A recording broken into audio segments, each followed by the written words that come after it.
साथियों, इस वीडियो के अंदर मैं आपको बताने वाला हूं, जैसा कि आप थंबनेल से देख ही पा रहे होंगे, डायरेक्ट टैक्स कोड 2025। तो डायरेक्ट टैक्स कोड 2025 जो है इम्प्लीमेंट कर दिया जाएगा फाइनेंशियल ईयर 25-26 से, मीन्स 1 अप्रैल 2025 से। और इसको इम्प्लीमेंट करने का पर्पस ये है कि जो अभी आपका करंट इनकम टैक्स एक्ट 1961 है, उसको ये पूरी तरीके से रिप्लेस कर देगा। तो गवर्नमेंट का मानना ये है कि डायरेक्ट टैक्स कोड लाने का पर्पस ये है कि वो इनकम टैक्स एक्ट को सिंप्लीफाई करना चाहते हैं, ट्रांसपेरेंट करना चाहते हैं।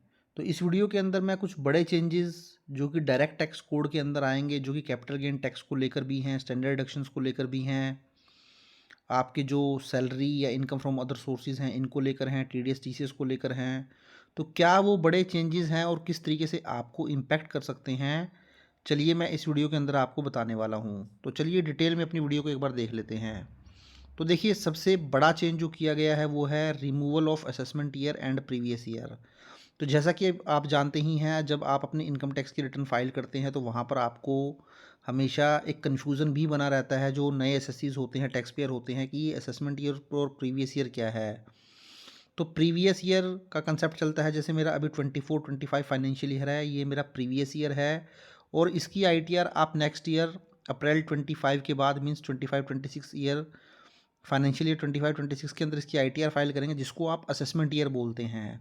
तो डायरेक्ट टैक्स कोड आने के बाद ये जो कंसेप्ट है प्रीवियस ईयर और असेसमेंट ईयर का, इसको ख़त्म कर दिया जाएगा और केवल एक ही टर्म यूज़ की जाएगी, फाइनेंशियल ईयर, जो कि एप्लीकेबल होगा आपकी इनकम टैक्स फाइलिंग के लिए। तो सबसे पहला चेंज तो आपका फाइनेंशियल ईयर और असेसमेंट ईयर, या आप बोल सकते हैं प्रीवियस ईयर या असेसमेंट ईयर के कंसेप्ट को ख़त्म करना होगा। दूसरा देख सकते हैं आप, कैपिटल गेन टैक्स चेंजेस। तो देखिए दोस्तों, बहुत ही बड़ा बदलाव जो कि बहुत इफ़ेक्ट करने वाला है लोगों को, वो क्या है, कैपिटल गेन चेंज कर देना। अभी जब आप शेयर मार्केट में ट्रेडिंग करते हैं, आपको शॉर्ट टर्म कैपिटल गेन होता है, लॉन्ग टर्म कैपिटल गेन होता है। तो शॉर्ट टर्म कैपिटल गेन के ऊपर तो अब आप 20% टैक्स पे करते हैं, स्पेशल रेट। और जो लॉन्ग टर्म कैपिटल गेन होता है उसके ऊपर आप 12.5% टैक्स पे करते हैं, और यहाँ पर आपको 1,25,000 की एग्जम्पशन भी मिल जाती है। बट अब देखिए गवर्नमेंट क्या करने जा रही है, जो ये स्पेशल रेट थे इनको ख़त्म कर देगी। अब आपको टैक्स स्लैब के हिसाब से ही इसके ऊपर जो है टैक्स पे करना पड़ेगा, क्योंकि ये आपकी रेगुलर इनकम मानी जाएगी। तो रेगुलर इनकम का मतलब यही है, जैसे आपकी सैलरी की इनकम होती है, अदर सोर्सेज की इनकम होती है, आप उनके ऊपर टैक्स स्लैब के ऊपर जो है टैक्स पे करते हैं। तो अब आप इसके ऊपर भी एज ए रेगुलर इनकम ही टैक्स पे करेंगे। तो अब नुकसान ये होगा, सपोज अगर आप 30% टैक्स स्लैब में ऑलरेडी फॉल कर रहे हैं, तो अब आपको शॉर्ट टर्म कैपिटल गेन हो या लॉन्ग टर्म कैपिटल गेन हो, आपको 30% टैक्स पे करना पड़ेगा। या फिर आप 20% टैक्स में फॉल कर रहे हैं तो 20% टैक्स पे करना पड़ेगा। बट अगर आप एक स्मॉल इन्वेस्टर हैं, जिसकी टोटल इनकम ही 2.5 लाख, 3 लाख, 4 लाख तक है, तो फिर उस केस में आपको फ़ायदा हो सकता है, क्योंकि वहाँ पर आपको स्पेशल रेट टैक्स पे नहीं करना पड़ेगा। तो मुझे ऐसा लगता है कि काफ़ी सारे जो हाई अर्निंग पर्सन हैं, एसएससीज हैं, टैक्स पेयर हैं, उनको जो है बहुत ज़्यादा नुकसान होने वाला है इससे, क्योंकि वो साइड बाय साइड एक अपॉर्चुनिटी होती है लोगों के पास पैसा कमाने की, तो उसके ऊपर अब उनको हाइयर टैक्स जो है वो पे करना पड़ेगा। बहुत ही ये इंपॉर्टेंट चेंज, देखिए सबसे इंपॉर्टेंट चेंज यही था। इसके बाद सिंप्लीफाई कर दिया जाएगा रेजिडेंशियल स्टेटस को। तो अभी आपका क्या होता है कि जो रेजिडेंट होता है, स्टेटस होता है, रेजिडेंट स्टेटस, उसको दो पार्ट्स में डिवाइड कर देते हैं। हम देखते हैं रेजिडेंट है या फिर नॉन रेजिडेंट है। बट फर्दर इसको जो है और ज़्यादा ब्रीफ में इसको बताने के लिए, resident but non ordinary resident की एक कैटेगरी भी होती है। तो अब इस कैटेगरी को ख़त्म कर दिया जाएगा। अब इसको सिंप्लीफाई करने के लिए सिर्फ दो ही कैटेगरी जो है उसको रखी जाएंगी, या तो रेजिडेंट होगा या फिर नॉन रेजिडेंट होगा। तो ये जो डिफरेंट कैटेगरीज थी, resident but non ordinary resident, अब ये नहीं आपको देखने को मिलेगी। इसके अलावा fourth change, new category of income name. तो देखिए, अभी आप जो सैलरी से इनकम आती है उसको इनकम फ्रॉम सैलरी बोलते हैं, इसको चेंज करके एम्प्लॉयमेंट इनकम बोल दिया जाएगा।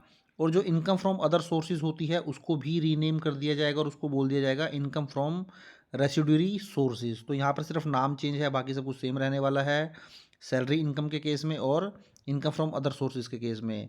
इसी तरीके से एक्सपेंडेड टैक्स ऑडिट रोल्स। तो देखिए, अभी जो टैक्स ऑडिट करने की पावर होती है वो केवल और केवल चार्टर्ड अकाउंटेंट्स के पास ही होती है। अब जो है गवर्नमेंट सोच रही है कि जो टैक्स ऑडिट की पावर है वो सीएस और CMA cost and management accountants को भी दी जाए। तो कहीं ना कहीं देखिए आने वाले टाइम में इसकी वजह से जो सीए का स्कोप होता है, जो रोल होता है, वो कम हो सकता है, क्योंकि यहाँ पर अब टैक्स ऑडिट के अंदर सीएस और सीएमए की एंट्री भी करवा दी जाएगी, तो वो भी टैक्स ऑडिट अब कर पाएंगे। इसी तरीके से यूनिफाइड कंपनी टैक्स रेट्स, तो देखिए अभी क्या है कि जो फॉरेन कंपनीज़ होती हैं उनके लिए टैक्स रेट डिफरेंट है, और जो डोमेस्टिक कंपनीज़ हैं, इंडियन कंपनीज़ हैं, उनके लिए टैक्स रेट जो है डिफरेंट है। क्योंकि फॉरेन कंपनीज जो होती हैं उनके ऊपर 40% टैक्स जो है वो लगा दिया जाता है, तो कहीं ना कहीं उनके ऊपर ज़्यादा टैक्स लगाया जाता है, जबकि इंडियन कंपनीज के ऊपर जो मैक्सिमम टैक्स है वो 30% है। तो गवर्नमेंट अब इसको भी सिमिलर करने की सोच रही है, ताकि ज़्यादा से ज़्यादा जो है फ़ॉरेन इन्वेस्टमेंट को एनकरेज किया जाए और कंप्लाइज को ईजियर बनाया जाए। तो अब किसी भी तरीके की कंपनी होगी उसके ऊपर एक ही टैक्स रेट रहने वाला है, मीन्स फॉरेन कंपनी के ऊपर जो डिफरेंट टैक्स लगता था उसको अब नहीं पे करना पड़ेगा, उसको भी डोमेस्टिक वाले रेट ही जो है अप्लाई कर दिए जाएंगे।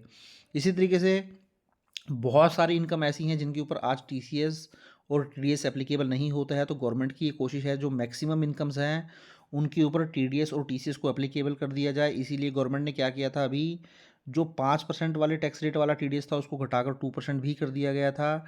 तो इससे क्या होगा कि जो भी इनकम होती है जिसके ऊपर टीसीएस या टीडीएस की रिडक्शन हो जाएगी वो गवर्नमेंट की नज़रों में आ जाएगी, और इनकम को हाइड करना जो है वो बहुत मुश्किल हो जाएगा। तो इसलिए आप मान के चले अब हर तरीके की इनकम के ऊपर टीडीएस और टीसीएस की एप्लीकेबिलिटी हो जाएगी।